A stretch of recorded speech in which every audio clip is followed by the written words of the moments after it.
وَمِن شَرِّ حَاسِدٍ إِذَا حَسَدٍ. Last thing Allah says in Surah Al-Falaq, from the evil of the one who is jealous, who has hasad, when he acts out in accordance with his hasad. Now you tell me, of all the creations of Allah, which creation is the most jealous?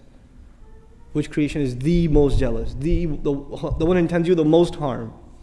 إِنَّهُ لَكُمْ عَدُوٌّ مُبِينٌ. Iblis, shaitan. The next surah is dedicated to protect you from the one who is the most jealous, min sharril waswasil khannas. Iblis himself, shaitan himself.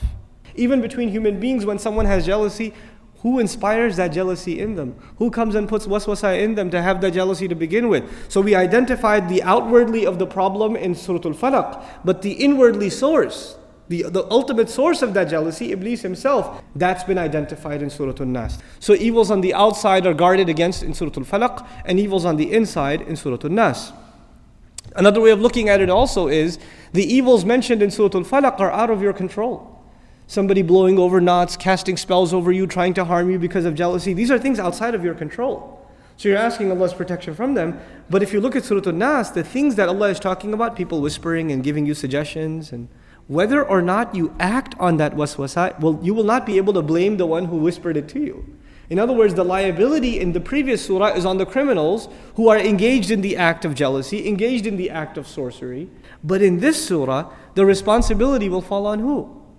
Yourself. Another way that it's been described by ulama, the relationship between these two, the previous harms what is outwardly, meaning harms your dunya. Magic can harm someone psychologically and things like that. These are things that affect your dunya. But the waswasa of shaitan harms what?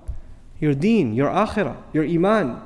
So now we have to compare dunya and deen, which is more precious, which has to be guarded more. So we asked Allah's protection a lot more in Surah An-Naas.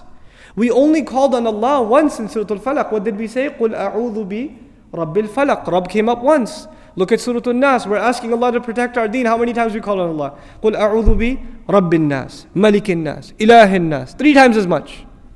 We emphasized the protection of our deen, our iman, because when shaitan makes waswasa in your iman, putting doubts in it, putting jealousy in it, putting evil in it, putting greed in it, what is it attacking? It's attacking the faith, the taqwa. It can corrupt all of those things. So we ask Allah a lot more protection in this surah.